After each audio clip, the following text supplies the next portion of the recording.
Hello दोस्तों, आज हम लोग CTET social science previous year question 2024 paper 2 का क्वेश्चन डिस्कस करने वाले हैं। हम लोग हर एक क्वेश्चन का आंसर डिटेल में जानेंगे। आप लोग नोटबुक और पेन लेकर बैठिएगा और जितने भी जो इम्पोर्टेंट पॉइंट हैं उसे नोट करते चलिएगा। चलिए हम लोग चलते हैं क्वेश्चन नंबर 1 पे।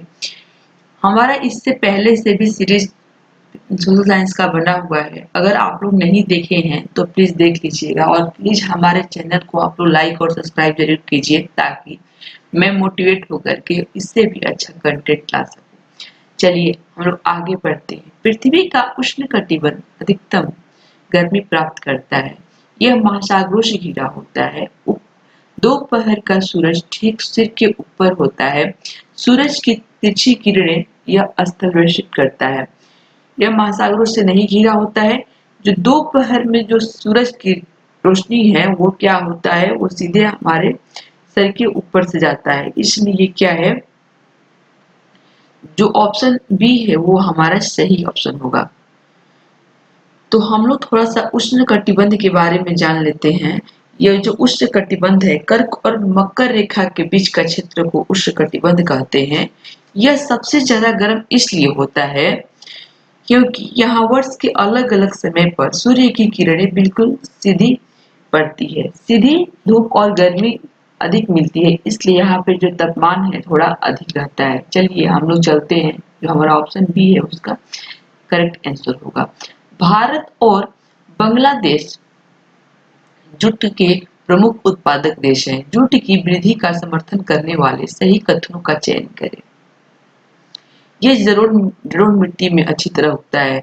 जो जूट का उत्पादन है वो जलोढ़ मिट्टी में किया जाता है, ये सही ऑप्शन है। इसे उच्च तापमान की आवश्यकता होती है। जूट के लिए उच्च तापमान की आवश्यकता होती है, भी ऑप्शन सही है। इसे निम्न तापमान, ये इसका अपोजिट हो गया, ये तो क्या है, गलत हो गया। गलत ऑप्शन है सी वाला। इसे भारी वर्षा और आर्द्रता की आवश्यकता होती है, ये सही ऑप्शन है। क्योंकि जब तक भारी वर्षा और आर्द्रता नहीं रहेगी तो जो जूट का उत्पादन है वो अच्छा नहीं होगा। अतः हमारा जो ए बी डी ऑप्शन है तीनों सही ऑप्शन है और जो सी है हमारा क्या है, गलत है। चलिए हम लोग चलते हैं अगले क्वेश्चन के आंसर डिस्क्राइब करते हैं। इसमें कथन और कारण दिए गए हैं। 1960 में द्विभाषी राज्य बॉम्बे को मराठी और गुजराती भाषी लोगों के लिए अलग अलग राज्यों में विभाजित किया गया था। ये सही है हमारा, क्योंकि 1960 में बाइलिंगुअल राज्य बॉम्बे को मराठी और गुजराती भाषी लोगों के लिए दो राज्यों में बांट दिया गया था। बाइलिंगुअल आ गया था, मराठी और गुजराती दो भाषाओं में बांट दिया गया था। हम लोग कारण इसका देखते हैं। 1966 में पंजाब राज्य को भी पंजाबी भाषी लोगों के लिए पंजाब और हरियाणवी या हिंदी भाषी लोगों के लिए हरियाणा में विभाजित किया गया था। ये भी सही है कि जहाँ पे की जो लोग हैं वहाँ की क्षेत्रीय भाषा उन्हें जानना चाहिए। तो ऑप्शन जो ए है और बी है, हमारे कारण और जो कथन है दोनों सही है। अतः जो हमारा उत्तर है ए और दो सही है और आर ए की व्याख्या भी सही करता है। चलिए अगला क्वेश्चन देखते हैं। कथनों को ध्यान से पढ़ें। 1817 में जेम्स मिल ने a history of British India को 3 खंडों में प्रकाशित किया था। इसमें उन्होंने भारतीय इतिहास को 3 कालों में विभाजित किया था।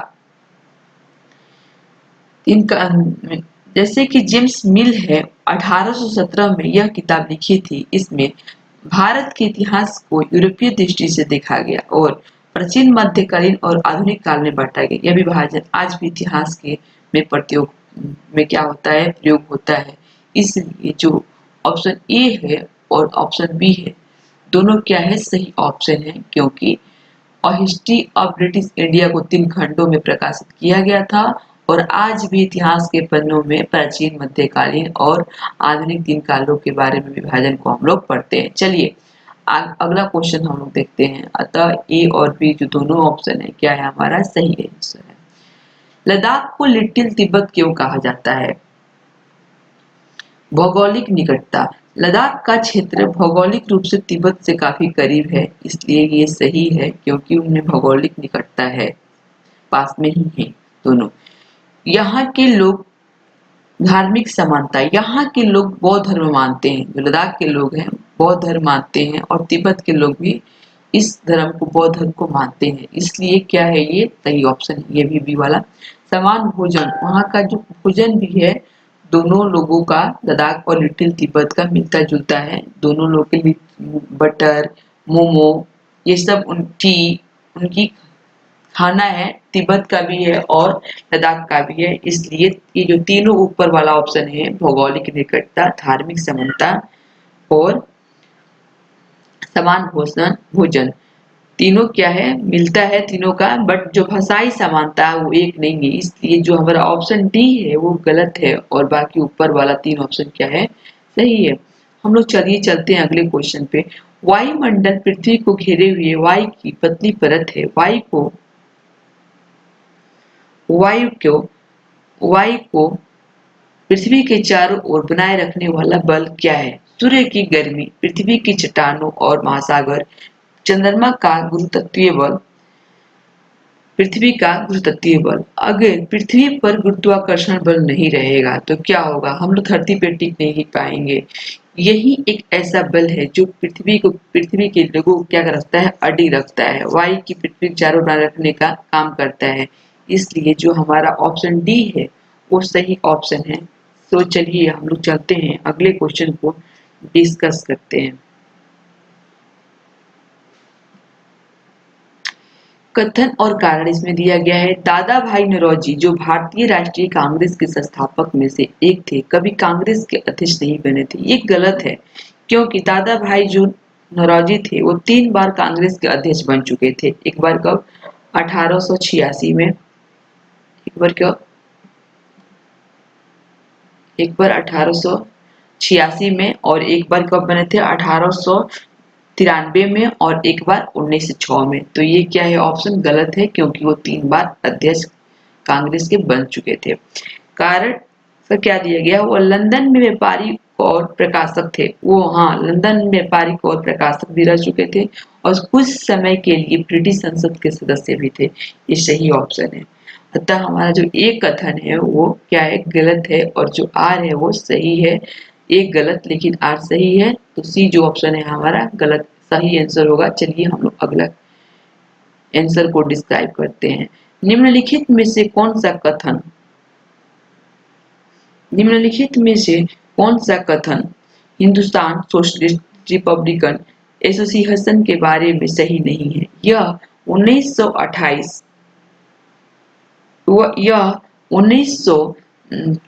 में फिरोजा शाह कोटला दिल्ली में स्थापित हुई थी। कथन सही नहीं है, ये ध्यान से आपको देखना है, सही नहीं है ये बता रहा है। निगेटिव में मतलब क्वेश्चन ही दे रहा है, लेकिन जो ये हमारा ऑप्शन है कि 1928 में फिरोजा शाह कोटला दिल्ली में स्थापित हुई थी, ये सही ऑप्शन है।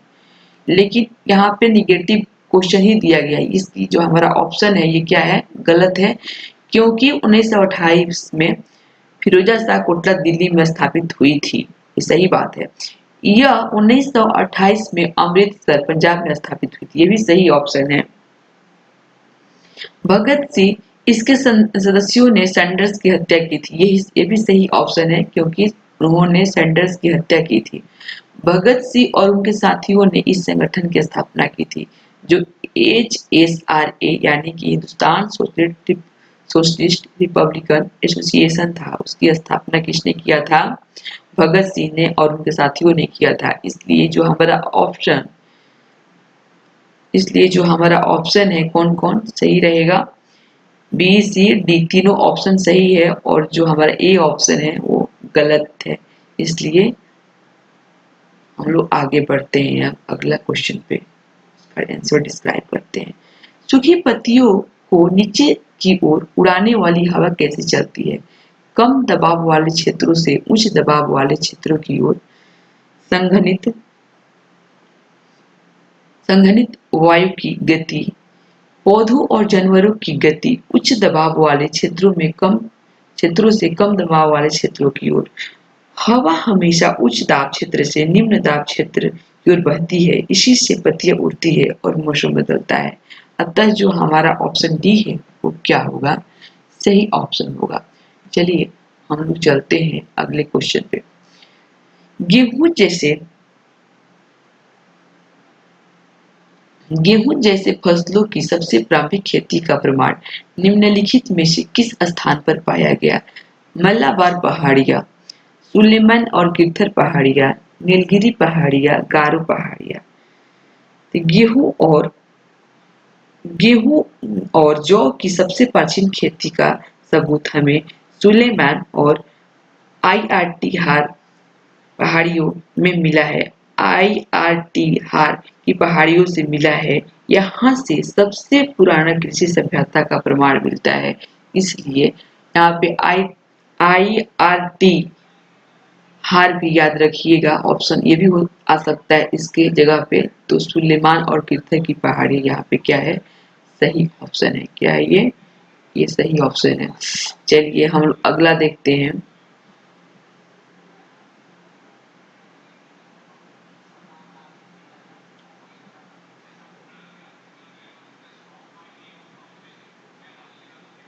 शाहजहां के शासनकाल में विभिन्न मुगल स्थापत्य पद्धतियों को एक भव्य समरस रचना में जोड़ा गया।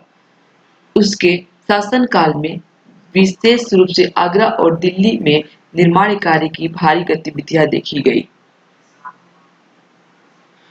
शाहजहां के काल को निर्माण काल कहा जाता है।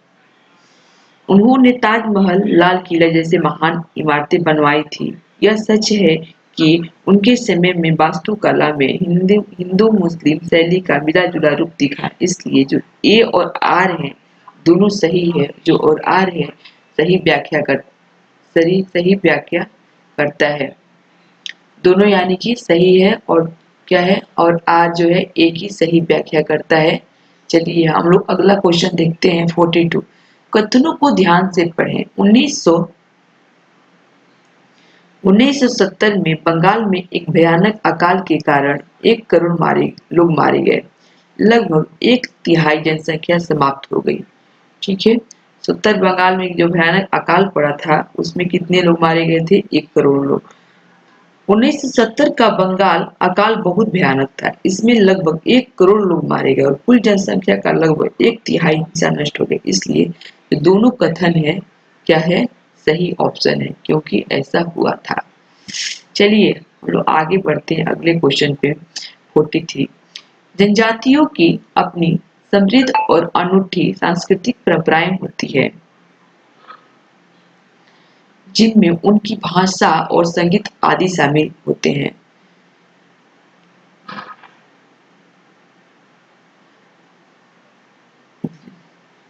भूमि आपको इसका कारण क्या दिया गया है? भूमि, वन, घास के मैदान और जल को संपत्ति के रूप में माना जाता है और सभी लोग मिलकर इनका उपयोग करते हैं। चलिए हम लोग देखते हैं। जनजातियां प्रकृति पर आधारित जीवन जीती हैं। उनकी सब संस्कृति, परंपरा और कला गीत प्रकृति से जुड़े होते हैं। वे भूमि जंगल को निजी नहीं बल्कि सामूहिक बनाती हैं। इसलिए ए और जो आर है दोनों सही हैं। और आर जो है आर की जो आर है ए की सही व्याख्या करता है। अनूठी सांस्कृतिक परंपराएं वहां पे थी और जिनमें उनकी भाषा और संगीत आदि दोनों शामिल थी। ये सही ऑप्शन है। ये भी सही है हमारा। और जो भूमि, घास, मैदान संपत्ति के रूप में माना जाता, सभी लोग मिलकर इनका उपयोग करते थे। वहां पे ऐसा नहीं है कि एक उपयोग कर रहा है और एक नहीं कर रहा है, दोनों लोग यूज करते थे। और जो आर है सही व्याख्या करता है ए की। चलिए जो हमारा ऑप्शन डी है क्या हुआ? सही ऑप्शन होगा। थिरुकुरल नामक तमिल रचना किसके बारे में जानकारी देता है? विद्वान और कवि के बारे में, आम पुरुष और महिलाओं के बारे में, सैनिक और जनरल के बारे में, राजा और रानियों के बारे में। जो थिरुकुरल है वो आम पुरुष और महिलाओं के बारे में जानकारी देता है। चलिए हम अगले आंसर पे देखते हैं। हमारे सौर मंडल में निम्नलिखित खगोलीय पिंड पाए जाते हैं। उपग्रह, ग्रह, तारा, ध्रुव, उपग्रह, ग्रह, ध्रुव, तारा, ध्रुव, सूर्य ग्रह, उपग्रह, उल्कापिंड, ग्रह, उपग्रह, उल्कापिंड।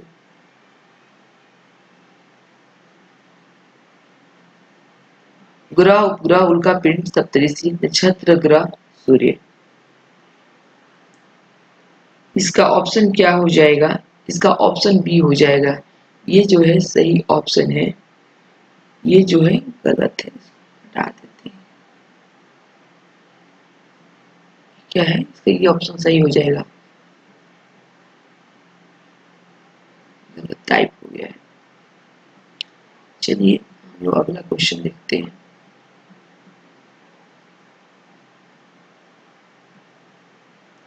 ग्लोब पर खींची गई रेखाओं को अक्षांश और देशांतर कहा जाता है। इन रेखाओं का उपयोग अक्षांश इस रेखाओं का उपयोग क्या है? पृथ्वी पर स्थानों को पहचानने में ये क्या करता है? सहायता करता है। ये ऑप्शन बिल्कुल सही है। चलिए हम लोग अगला देखते हैं। स्त्री पुरुष तुलना पुस्तक किस समाज सुधारक ने लिखी थी? ताराबाई शिंदे ने लिखी थी इसको। ये छोटा सा क्वेश्चन है, इसको कुछ डिस्क्राइब नहीं करना है। कोई वस्तु या पदार्थ संसाधन कब बन जाता है? उपयोगिता या प्रयोज्यता के कारण।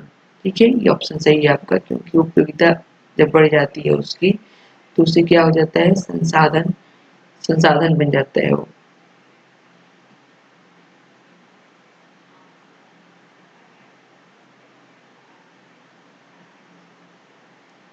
रूढ़िवादिता लोगों को उन चीजों को कराने से रोकती है जिसमें वे अच्छे हो सकते हैं। रूढ़िवादिता हमें व्यक्तियों को विशेष योग्यताएं और कौशल पहचानने से रोकती है। रूढ़िवादिता जो है उन लोगों से करने से रोकती है, ये सही बात है, क्योंकि अगर जिस चीज में वो अच्छे हैं तो क्या है, उसे मना करती है रूढ़िवादिता। जैसे कि लड़कियां गणित में कमजोर होती हैं या सिर्फ बच्चे पालने के लिए जन्म हो लेती हैं, ये क्या है? ये रूढ़िवादिता है। ठीक है, ये लड़कियों को आगे बढ़ने से रोकता है। तो ये हमारा जो ए ऑप्शन है बिल्कुल सही है, कथन जो है बिल्कुल सही है। और रूढ़िवादिता हमें व्यक्तियों की विशेष योग्यताओं को सब पहचानने से रोकती है, उन्हें एक ढांचे में ही फिट करने का प्रयास करती है कि हाँ लड़कियां जो है सिर्फ बच्चे पालने के लिए पैदा हुई हैं। ये दोनों जो है कथन और कारण सही है, और आर जो है एक ही सही व्याख्या करता है, सही है। चलिए हम अगला प्रश्न देखते हैं। प्रेयरी क्या है? रेगिस्तान क्षेत्र, बर्फ से ढका हुआ क्षेत्र, वैज्ञानिक केंद्र।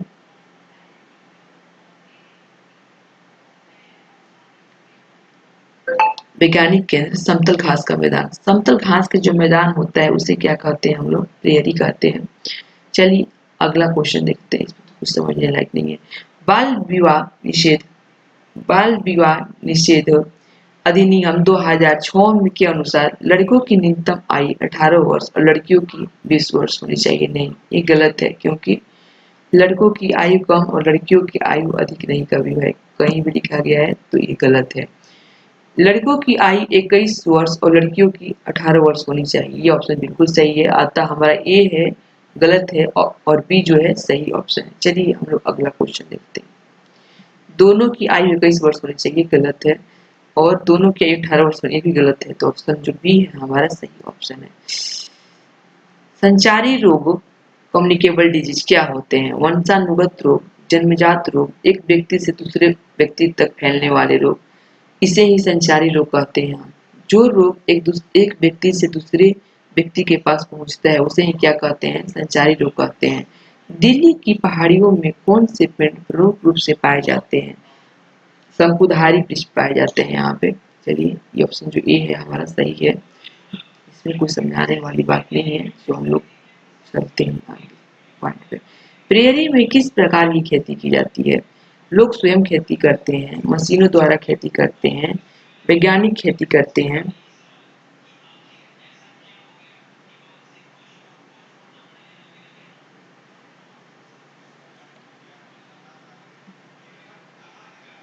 कोई नहीं, मशीनों द्वारा खेती की जाती है प्रेयरी में।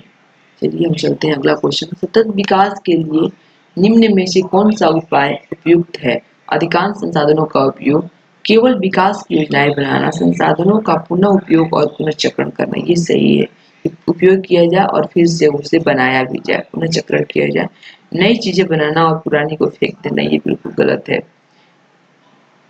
चलिए ऑप्शन जो सी है हमारा सही आंसर है।